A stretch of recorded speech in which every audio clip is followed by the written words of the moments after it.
Doc Loves the Kids, a local Kitsap County nonprofit organization established in 2015, whose mission is to provide activities, programs, and community support for at-risk youth.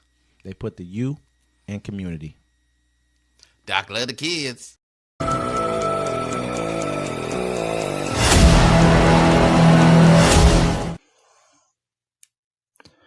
Welcome to Uncommon Courtesy, where we give you the courtesy of conversation that's uncommonly spoke of. I'm D-Mac. I'm Wesley. And this is the show. Hey, don't forget to like, listen, and comment. Thanks for everybody that checks us out, everybody that views us, our first time and last time viewers. I got that for somebody. Don't worry about it. It's tight. Don't forget to catch us every Friday, 7 p.m. at the Friday Fix, Pacific time, and 1 p.m. on Sunday, our Sunday Town Hall. I like to call it Check Notes. We can change the name. It's whatever. Bow. I got the logos down there. Yeah, it's been a wild day. I mean, we reported on it last time, but we're going to touch a little bit more on the wildfires in California. And it's a live update. Kenneth Fire grows nearly 1,000 acres, 0% containment. So at least 5 people are believed to be dead, with the LA County Sheriff saying he expects the numbers to rise as a series of devastating fires grow uncontained across Southern California amid dry and windy conditions, leaving officials scrambling to contain the historic destruction. Thousands of firefighters are battling at least 5 sprawling wildfires spread around the Los Angeles area. The largest, the Palisades Fire and Pacific Palisades, has scorched over 19,000 acres, destroying thousands of structures and remains 0% contained. The Easton Fire in Alameda now stands at more than 13,000 acres and 0% contained. More than 180,000 people have been ordered to evacuate as the inferno spreads. Also, to add to that, State Farm also canceled California homeowners insurance policies months before the wildfire. The insurance company's reasoning for canceling the policies for people living in Pacific Palisades in Los Angeles County, California, was due to elevated concerns associated with an increase in the frequency and magnitude of wildfires in the states, according to Newsweek. Yeah, that's crazy. I mean, just to give it some context, I believe like acre is like 2.5 football fields or something like that. I believe an acre is something like that. An acre's maybe like half a football field. It's not that big. Not that big? No, acre's really not that big. I mean, acre. I mean, it's some land though. It's a pretty decent like amount of land. You're on an acre of land. No, I'm not on acre of land. But let's just say this overall though. But it's a decent sized amount of land. Yeah. You know what I mean, without giving full context of it. And so this at one of them's 13,000 acres, man. Yeah. Let me read this pretty. The insurance company's decision was deemed a necessary business strategy to prevent financial failure, allegedly due to California state law that prevented companies from raising premiums to match the elevated risk, the Newsweek reported. Other insurance companies followed State Farm's decision, which has resulted in significant homeowner insurance crisis in the state as residents have been limited in their options. Yeah, I mean, like I've told you before, man, insurance companies are a scam. That's how I feel. That's my personal opinion of it. And I know that this is a harsh opinion, but it's true. I believe that the federal government might as well take over insurance companies and be our own insurer, because we're going to end up paying for all this anyway. Just like we're going to end up paying for everything that happened in Florida when the hurricane came. It's going to, this is a reoccurring thing. It's just like, look at Texas. It's the same exact thing. I heard somebody online pretty much say something like, this is what happens when you have a Democratic, government in place. I said, so what about Florida? What about Texas? This is consistently happening in Houston and other areas of Texas. They always take that option or that reason to say, that's because we have a Democrat in power. Vote Republican if you want crime to go down. Bro, the Republicans signed most of the legislation to make it so people don't go to jail for the crimes anyways. But higher crime, there's higher crime in red states. But the point of this is with the insurance companies, and how I feel about it is that, why do we have insurance companies if all they're going to do is pretty much cut people's, these people who've had these policies for years? Yes. This lady said her parents had the policy. They said they lived there for 75 years. They've had that policy. I'm not sure if it's the exact same policy, but for 75 years, they've had insurance on this home. And now all of a sudden, months before this happens, you cut their insurance. Because they knew. I mean, that's the whole thing, though. It's like they said, it's financial failure because the homes are worth so much and they can't raise the premium on them. If they were able, if they had a law, if the law was allowing them, I'm not sticking up for them, but if the law allowed the insurance companies to raise the premium, these 1,600 people, these homes would still be insured. How long have these people been paying without having to file a claim? Because these houses haven't burned down, and I don't know how long. But how long have they? With the insurance company, bro, they're going to look I'm not defending. I'm just telling. This is business. You're a businessman. You're defending. Oh, well, you're a businessman. No, I'm a businessman too. But I can explain my. Yeah, you can explain. You're explaining the side of it that needs to be explained. Yeah, because they look at it and they're like, okay, Florida, look, these hurricanes are coming in. They're coming in stronger. We're not going to keep rebuilding your home. They looked at California like, look, you're in danger of wildfires. They know this stuff a year ahead of time. Mm-hmm. And so they're like, look, California's been bad because of the floods and now the fires. Insurance companies are like, look, we can't keep doing this with you. Where you live at is a natural disaster area. Well, then they should It's not going to be habitable. They should go. Everyone needs to move. You got to move. Not the people, the insurance companies. They need to go because I've got places that are I've got properties that are other places that they've raised my insurance and there's no flooding going on there, wildfires, none of that going on. But you raise my insurance by 50% anyways. They raise your insurance because the cost of everything gone up, the cost of lumber, the cost of car parts, the cost of reconstruction, the cost of labor. Yeah, it all goes up. So why should you still? People don't understand that. Like, why should you still pay $50 for insurance when it costs more than that to fix your car? I'm not trying to say $50 or anything like that. What I'm saying is this right here. And we're talking about the wild cars and houses are different, but let's just say it like from this perspective. Do we understand that insurance companies, this money doesn't just get, that's a huge stockpile cash business insurance companies are, because you're getting money for doing nothing at an insurance company, unless someone does something, unless there's some, accident somewhere, something like that. Most of them are denying claims as best they can. Yeah. Most of them. So they take this money. This is why Berkshire Hathaway, which is run by Warren Buffett, this is why they bought Geico, because Geico brings in so much cash. They take that money. They can then use it like a bank. They can go and get 10 times the amount of money. So if they get $10, they can go and make loans of $100 with that same exact money. This is what insurance companies are able to do. At a grander scale, maybe not your local insurance company guy, but this is at a grander scale. This is what they're doing with the capital that's coming into them, period. And so when you look at it that way, how many billions are they making a year just out of California? Billions that they're bringing in insurance fees. Yeah, but people are, it's like you're acting like, they're making billions, but people aren't making claims. And people, no. Even if you make claims and I can still go out and lend for 10 times what you're giving me, I can hold off on whatever claims and go get 10 times. But it's crazy. A lot of those people, and this is one thing too, when your insurance company sends you a letter in the mail, it's not a bill or a record. You need to open that up and read it. Because State Farm, I know they were dropping people just because if you got State Farm within 3 years and you had an accident or an incident that was at fault or a claim, they dropped you just for one. Because they're not playing no more. Look, these people, you live in a natural disaster area. Yeah, California is beautiful, but they know it's prone to wildfires and flooding. The insurance companies aren't doing it no more. You need to move, or you need to find, or you're gonna have to pay hell rid of of these insurance companies. And in my personal opinion, it might as well be government run insurance. All right, let's make an example out of this. Say I live on a big old piece of ice in the middle of the ocean. I built my house on a piece of ice. The insurance company insured it, right? Mm-hmm. But now it's getting hot and the ice is melting. Is the insurance company going to keep making that ice bigger for me every time I make a claim? No, they're going to tell my dumb ass to move off the ice because you can't live on it. I get it, but these same insurance companies that insure houses and cars insure people as well, and they've been beating people for a long time. The insurance companies, this is just how I feel, are, I don't want to say it because I got, but I don't like insurance companies when it comes to certain things. To me, they're not doing right by the American people. And this whole thing all the way around, it's a sad tragedy. Some of these houses, they're not going to be able to be rebuilt. Some of these people, a lot of people in some of the areas, they're not going to get their homes back. Yeah, somebody else is going to buy the property. It's a sad humanitarian situation. And then people don't want to believe in climate change because the movies make you think it's all supposed to happen at once. All the tsunamis are going to hit, all the earthquakes are going to hit, the fires. No, pay attention, folks. It's slow. Yeah, slow. Look, you have these fires in California. You had North Carolina cities get washed out because the hurricane came that far into land. You also see that what's going on in the Arctic right now. Like Russia is going to be able to ship freight and it's going to be quicker than shipping it. If you want to go from the West Coast to basically from the West Coast, the ice melts so much. There's a whole new pathway. They can pretty much take things from Europe through the Arctic to the West Coast faster than anywhere else. That's the fastest route to take rather than going all the way around through by Saudi Arabia, India, all that kind of stuff. They're going to be taking stuff through there. So it's getting to a point to where everyone understands that the climate is changing rapidly. It's not just changing little by little. We're past the point of no return. Yeah. They said that we're cooked. It's over. Yeah. It is what it is, but I feel sorry for everybody whose homes burned down. Yeah. I understand insurance companies do have their use, and they do have, they got to protect themselves as a company too, because they said there's going to be $52 billion to rebuild this to rebuild the. So far, I mean, zero. I mean, I just in that live update contained. I just sent you was for me. It was 10 minutes ago. That's a live update. 0% contained. Yeah, and I know a couple of other ones just started as well. They started something. I had people on my Facebook feed saying that they got alerts to leave. They didn't even know a fire was even near them. So this is a whole other part of town.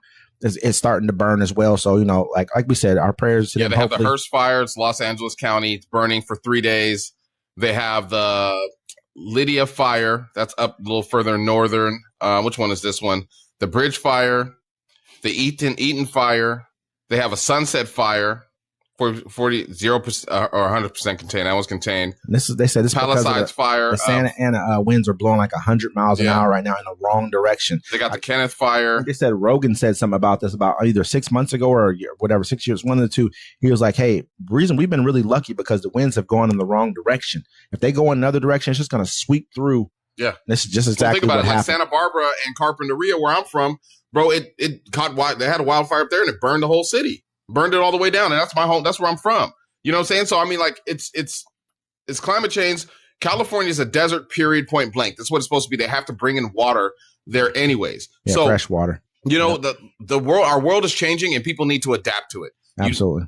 So yeah, I mean, moving on to the next segment, Trump talks with Barack Obama, shakes hands with Mike Pence during Carter funeral. President-elect Donald Trump shook hands with his former vice president, Mike Pence, and spoke extensively with former President Barack Obama during the state funeral for late President Jimmy Carter on Thursday. All 5 living U.S. presidents attended Carter's service at Washington National Cathedral. Carter, the nation's 39th president, died in late December at the age of 100. Trump was the first of the presidents to arrive and sit in the second row, joined by his wife, Melania Trump. As he took his seat, Pence stood and the two men shook hands. It was a notable exchange as they have not interacted publicly in 4 years after Pence broke with Trump by refusing his demands to unilaterally reject the 2020 election results. Pence later launched his own campaign for the Republican nomination, though he dropped out before the primary voting began. Pence also declined to endorse Trump for president. Trump was seated next to Barack Obama at the church before the program began. They were seen talking to one another and smiling in an extended conversation.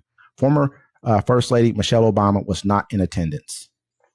And to note also, when Mike Pence shook Donald Trump's hand, Mike Pence's wife sat there and ignored him. I mean, she, like you said, he tried to kill her husband. It makes perfect sense. And another big thing of note to me as well was I didn't see George Bush shake his hand. I didn't see who was that? Bill Clinton or Hillary shake his hand either. I didn't see. If I was a Clinton, why would I shake his hand? We ain't cool. I mean, absolutely not. We ain't cool at all, bro. As much lock her up. Bill needs to be in jail for the Epstein stuff. Nah, come on, bro. Fuck you, cuz. and really, on top of that, even if you really want to look at it, Michelle was not in attendance. That was a huge thing because she knew she was gonna have to sit next to him, and it's disdain. Everyone's looking at it like, why is Barack shaking his hand? It's called being cordial. It's called being an adult. You know what I mean? I don't hate you. I know what you are. But but the country voted you in as president. You are now the guy. Yeah, you won. There's nothing I can do about that. If you would have saw how Kamala Harris turned around and kind of like turned back and like sighed, like she just didn't even want to see this person. People they know who he is. That doesn't mean I can't talk to you. That doesn't mean certain things you say, whether it was a joke or a snide remark, that it may or may not be funny or whatever the case may be. It is what it is. But I mean, you're the guy right now. But that doesn't mean I don't know what you are. It's called being an adult. I guarantee you, if Trump would have lost and he would have came here, he wouldn't have been acting like this. He wouldn't have showed up. He wouldn't have shook anybody. He probably wouldn't. He only there to gloat right now. He wouldn't have showed up. Be like, fuck Jimmy. That's exactly what he would have said. I mean, and I mean, really, he's already kind of said it when he said he's mad about having the flags at half staff, half mast. Yeah, half mast during his inauguration because he's angry because the optics don't look right. But this is a presidential rule that's been in place since I believe Eisenhower. That's like the 50s or something like that. I mean, so let's be real right now. So it's just to me, it's a non-story. At the end of the day, when Michelle didn't show up, she showed you really how I feel about you because she's showing up to all the rest of them. She normally comes. You see, Bush will give her some candy. They got a nice little interaction thing they do all the time. But this time she's like, I'm not coming. I'm not going to sit next to this person. Another thing I want to bring up, I got people. Brock sitting next to him. He's like, so you going to run for a third term, huh? We can have that. We can do that. You want to make some money? You know what I mean? Both of us together against each other. Another thing real quick, I mean, I've had people say, oh, Michelle's a man. They try to make that accusation. I'm looking at Melania and she looks tired and haggard. But you guys want to say Michelle? Michelle is the most beautiful first lady that we have. I want to almost damn near say that we've had. Of course, Melania looks tired. She's like, damn, I got to be around this motherfucker again. You know what I mean? Years. Like for another 4 years. She's like, stuck. Baron's 18. I ain't got to do this with you no more. You know what I mean? So at the end of the day, I think it's a non-story. You know what I mean? Yeah, but it also shows people too. Look, they're sitting there talking, smiling, having a good time while you're fighting on the internet and you don't talk to your family, friends, ex-girlfriends, wives, cousins, brothers, no more because you're split over some BS. But remember, they're all friends. They're all friends. Me personally, I won't say that they're friends. I would just say that I know how to be cordial with you. That's what politics are. Politics are the art of BS. Yeah, but some people don't want to believe in the hate. Cause I mean, I wouldn't want to. I mean, it's a lot of hate going on in there. And then also, I know it's one off topic. I had one, Republicans introduced constitutional amendment to impose term limits. Okay. Yeah. Republicans in Congress, led by Senator Ted Cruz from Texas, introduced a joint resolution proposing a constitutional amendment to impose term limits for members of Congress. The amendment would limit U.S. senators to 2 6-year terms and U.S. House members to 3 2-year terms. These 2-page resolution states that after the amendment is passed by Congress and ratified by the state, the amendment would go into effect within 7 years after the date of the submission by Congress. The resolution proposes that after a member of the U.S. House has served 3 terms, they aren't eligible to be reelected to the House. After a U.S. Senator has served 2 terms, they're no longer eligible to be elected or appointed to the U.S. Senate. Term limits are crucial to fixing what's wrong with Washington, D.C., Cruz said, who was just reelected to his 3rd term in the Senate. The founding fathers envisioned a government of citizen legislators who would serve for a few years and return home, not a government run by a small group of special interests and lifelong and permanently enriched politicians who prey upon the brokenness of Washington to govern in a manner that is totally unaccountable to the American people. Let's see who we can get on board with him. He's like, but let me keep going for 7 years. But yeah, let's see. I mean, they should have term limits. I mean, we've been saying that for a long time. I think this is just propaganda when it comes to him even wanting to act like he wants to do it now. Well, now he's like, look, he knows he's not going to get reelected again. I mean, I don't know. He got reelected this time and he had a pretty good competition. Last couple times, I think he had Allred this time. And I can't remember the name of the guy, man. He was Texas will never turn blue. I don't know, man. I don't know if Texas will turn blue or not. I think it's getting closer and closer. No. You know what I mean? No. It's always outside voices. Hey, vote Ted Cruz out. They're like, why? We like him. I mean, and they've been consistently winning. Him. They like Mitch McConnell in Kentucky. They like Mitch Rand McConnell, Paul. I think he's leaving, though. I think he's leaving. He has to leave, bro. Mitch McConnell's he's a geriatric patient right now. I think he fell down. He fell down. He's pausing and shit. Like, come on now, man. These people, they should have term limits. They should have age limits too. Like, if you have to retire at a certain age in life, you should be retiring from. Look. We have senior citizens leading our country. Yeah, we do. Oh, $1,200 is perfect for y'all to live off for 6 months. Oh, I bought my first car and house off that. $1,200. Yeah, $1,200. Yeah, bro. I mean they're totally disconnected from reality when it comes to what's really going on and what's happening with us right out here on the ground. They definitely need term limits. We've been talking about this for a while. I hope that people, he takes this up and actually he has plenty of people he can go and talk to. The Republicans will run the Senate and they'll have the House. They have the presidency, so they can go get this done if this is something that they're really interested in doing. But do I believe they're interested in doing it? Probably not. No. And that's weird. Ted Cruz is the one putting it up. Something must be happening. Yeah, come on. Let's say UAE discusses post-war Gaza government with U.S. and Israel.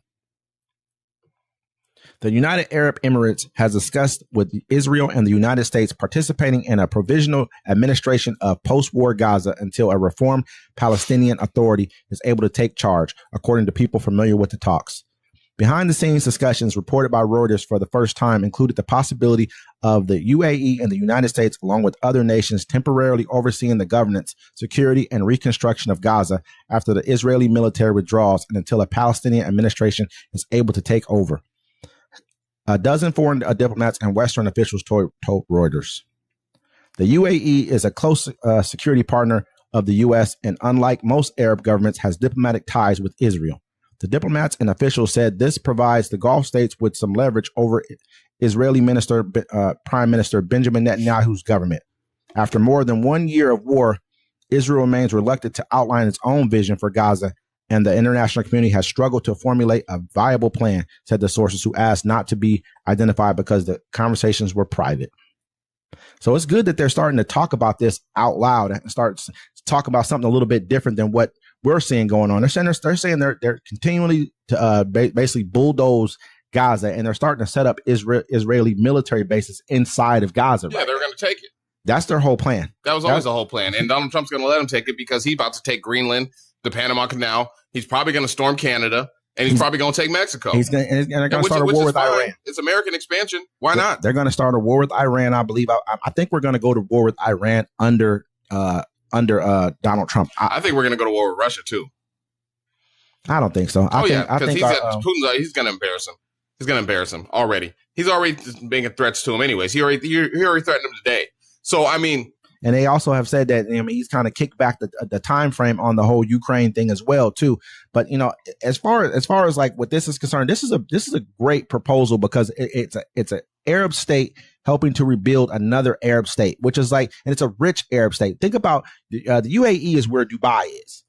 So when you think about a place like Dubai, and this is in Gaza's waterfront property, if they can start building schools and, rebuilding schools, universities, resorts, things of that nature here, and kind of make this into more of a, let's bring business to Gaza. Let's not look at it like we're just a humanitarian thing. We're just basically just trying to build it back at the same way it was before. Let's build it back even better than what it was before. Let's turn it into the next Abu Dhabi.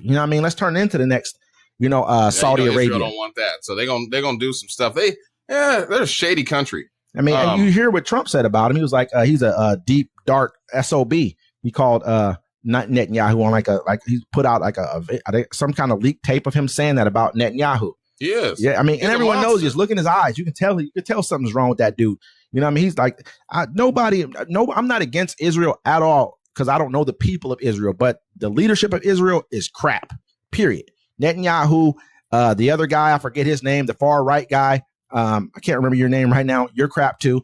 But that's how I look at all Israel's government right there. Their people are probably just like us. They want better for themselves. They want better for others. They don't want people attacking them. They want to feel safe. No, they got a crazy mindset where it's like, to them in their book, whatever they read, everybody else is crap. You should be able to kill them, rape them, do whatever because they're not human enough to you. You got that kind of mindset. That's why they walk around here thinking, they can do whatever they want. I'm not saying all of them because I know I have Jewish friends. There's some, they're cool. But the thing is, it's the same thing as they do to black folks, bro. It's whatever they show to represent you in the media light. That's exactly what people are going to think about you. Yeah. You know what I'm saying? Absolutely. So hopefully they take over Gaza. Who knows what's going to happen? Because in about 11 days, it's about to get nuts. Yeah, it's a new day, man. And a new, hopefully we stop some stuff here. Sales of menthol flavored vape products would be banned in Washington under proposed bill. This guy's always talking about some. Go ahead. Damn right. A bill filed for consideration by Washington lawmakers would ban the sale of flavored tobacco and nicotine products in the state. That includes flavored vape cartridges and menthol cigarettes. The legislation, HB 1203, was filed on Wednesday. It would also ban newer products that pair the act of consuming tobacco or nicotine with gaming components. The bill text specifically cites how the tobacco industry is targeting young people and people of color with the product marketing and offering justification for the ban. Washington lawmakers have tried to ban flavored vape products before. This time, they're also going after menthol cigarettes, a commonly used tobacco product that has long history in the United States. And the 22 national surveys showed that 43% of people who self-report smoking cigarettes smoked menthols.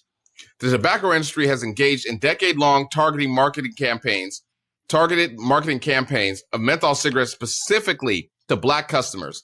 It is the most commonly smoked type of cigarettes among people of color, according to a national data. I mean, let's be real right now. No, I mean, menthol cigarettes, they say, are the worst type of cigarettes to smoke. That's just what I've heard.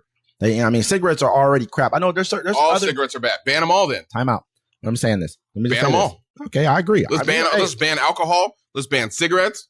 Let's ban people in the streets after 11. It's dangerous at night. Ban people in the streets after 11. Let's ban fast food. He does necessarily. You do have a point with the alcohol thing. Let's ban cars because the emissions that come out the back of the cars pollute the earth.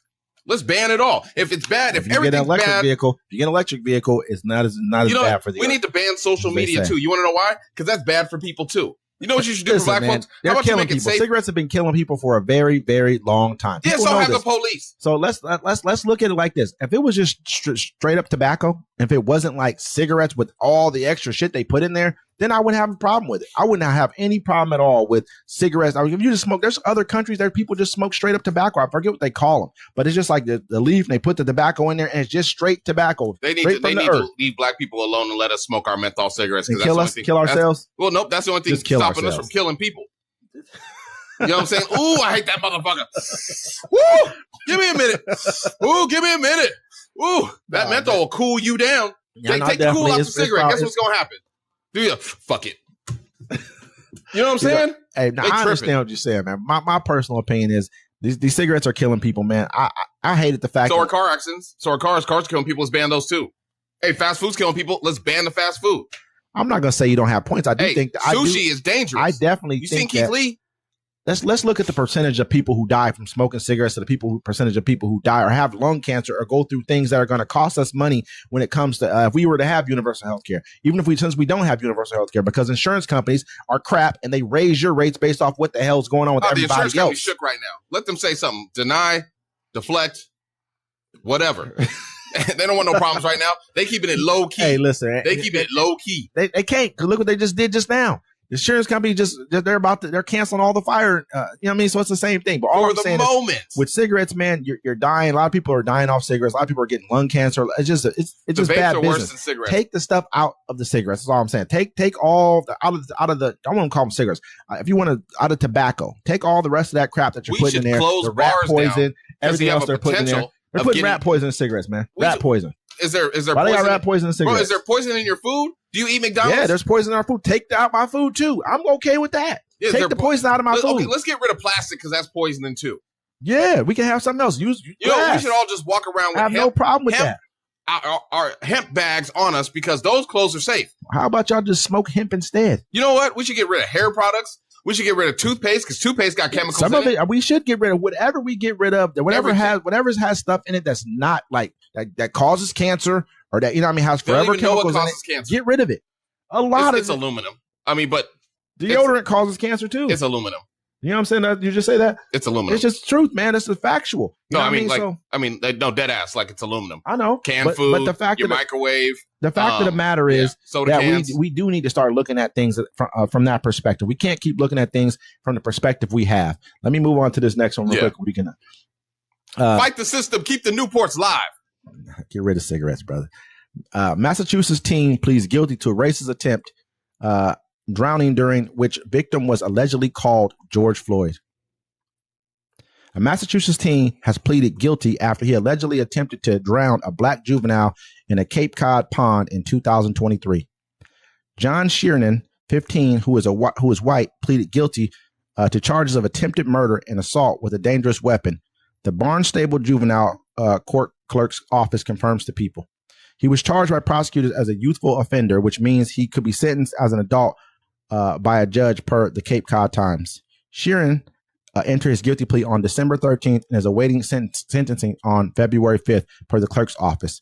According to prosecutors, Sheeran, along with another white juvenile, met up with victim at Goose Pond in Chatham on July 19th, 2023. Prosecutors said the victim put on his life jacket and told the two other teens that he couldn't swim before entering the pond. The three teens entered the water together, and Sheeran proceeded to pull on the victim's life jacket and submerged him underwater 4 to 5 times, causing the victim's breathing distress. According to the Cape and Island District Attorney's Office press release, the third juvenile laughed at the victim during the attempted drowning and referred to the victim as George Floyd. I also heard that he also used the N-word with him as well when all this was going on. And that's what made it even worse for him. You know what I mean? And the kid, I guess he couldn't swim, and a bystander had to intervene to help him out. And they said when the police came up that they were laughing about it like it was a big joke. The cops were? No, the people who were trying to dunk him under the water. Yeah, they probably thought it was funny because kids are kids sometimes. And I said it on the last episode, and I'm gonna keep saying it. When people hate you like that just because of the color of your skin, you need to just kill them. Get your get back. Because look, they was trying to kill this kid and laughing about it, calling him George Floyd and racist shit. How much shit you gonna take? Well, they gonna get the family online and be like, oh, we forgive them. You gonna forgive them? Huh? You gonna forgive them for being themselves? I'm telling you, bro. Like sometimes some people got to be gone for good. Like Dr. Umar said. I mean, this is a horrible story.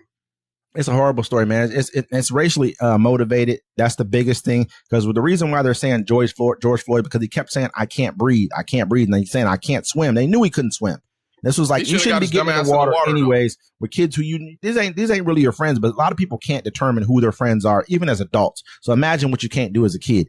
This kid was like basically on an island, truly by himself, you know what I mean, with kids who have learned behavior that we're going to see a lot more of over the next 4 years. You know, it's sad too. It's like, you know, depending on where you live at in America and where your parents move you to, you have no other kind of option but to hang out with these kind of racist kids. Like I grew up with a lot of racist kids and I didn't realize, I've seen it. I see like sparks and stuff of it, but I knew something was up because we'd all be doing the same thing. And I'd be the only person getting in trouble for it. You know what I'm saying? Yeah, like it's crazy. That's why I tell my kids, I'm like, yo, bro, watch out who you hang out with because they're going to do something and you're going to be the one in trouble. You're going to be the one to be looked at funny for it because you're the only one with a little melanin in your skin. People think that, like I said, I had a conversation with, a cousin of mine and I'm talking to him, and his spouse was like, basically like, if you look at things based off race, then you're racist.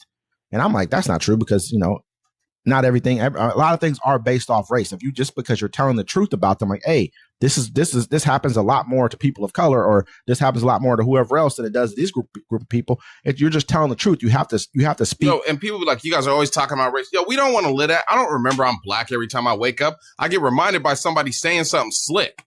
You know what I'm saying? So like, we don't want to live like this, and we shouldn't have to, for real. Like I'm saying, black people get. And the fact of the matter is, I miss the '90s, bro. I miss the '90s when they wouldn't mess with you because they feared you, and then y'all got all pussy. You're trying to be nice with people and try to, just get rid of your masculinity. Go back to the streets. Somebody calls you the N-word, show them one. You know why? And carry a fake fucking eye patch with you. Put the eye patch on, beat they ass, take it off. You know what they're gonna be looking for? A nigger with an eye patch. All right. I'm over it. It's crazy, man. But I definitely understand where you're coming from. I think this is a sad case, man. This kid right here. I mean, whether he thought he was playing or not, you don't keep dunking somebody underwater where they feel like they can't breathe and then calling them N-word and then also saying George Floyd like it's a joke. I mean, in your mind, whether you're just a dumb kid who does dumb stuff like this, whatever the case may be, well, this is going to get you some time right now. That's all it is to it. But he ain't being a dumb kid, bro. They always try to, we were just joking. We were just playing around because it's supposed to get you out of it. You know what I'm saying? There was the one family where they're at. They're somewhere in the South. I think it was South Carolina or Florida. They ran up on a little black girl's birthday party. Mm-hmm. You know what I'm saying? With guns. Yep. And was threatening to kill him. Yep. Everybody threatening to kill him. Then they get to court. That's not us. That's not us. Call no, bitch, that's you. Names. I mean, that's you. Guns out, everything like that. I like racists that stand by their racism. They were like, I don't like y'all, and I never will. I'm like, cool. Down that courtroom. Remember that? They got that life, those big sentences they got. I think they got those 20-something, whatever year sentences they got, and they started breaking down that courtroom. Like everything's not a game, and the biggest victims out here when you're really looking at are the people who's pretending that they don't understand the positions that they're in to be able to do what they're trying to do. This is why they do what they're doing, because they know there's nothing else that you bring to the table other than being to say, oh, call these names or treat people like this. Well, then people do it back to you. Then what? And then the whole thing is you got to watch out who you hang out with if you black too, because somebody shout out to the person that saved him, but a lot of times, a lot of people ain't gonna save you. You're gonna be with your friends and somebody that don't look like you gonna say something sideways to you. Your friend ain't gonna defend you. If they don't defend you or say nothing about it, don't fuck with them. If they say, oh, you can't go here because my family's racist, don't hang out with them. Because at the end of the day, they gonna come over here and play in our world, but they can always go back to what they used to be. Absolutely, man. Yeah, and on that note, this is Uncommon Courtesy. We're going to see you next time. Make sure y'all check us out Fridays at 7 p.m. Pacific Standard Time and Sundays at 1 p.m. for our live town hall. Both of them are live. You guys can join in on both of them. Yep, logos. It's Uncommon Courtesy.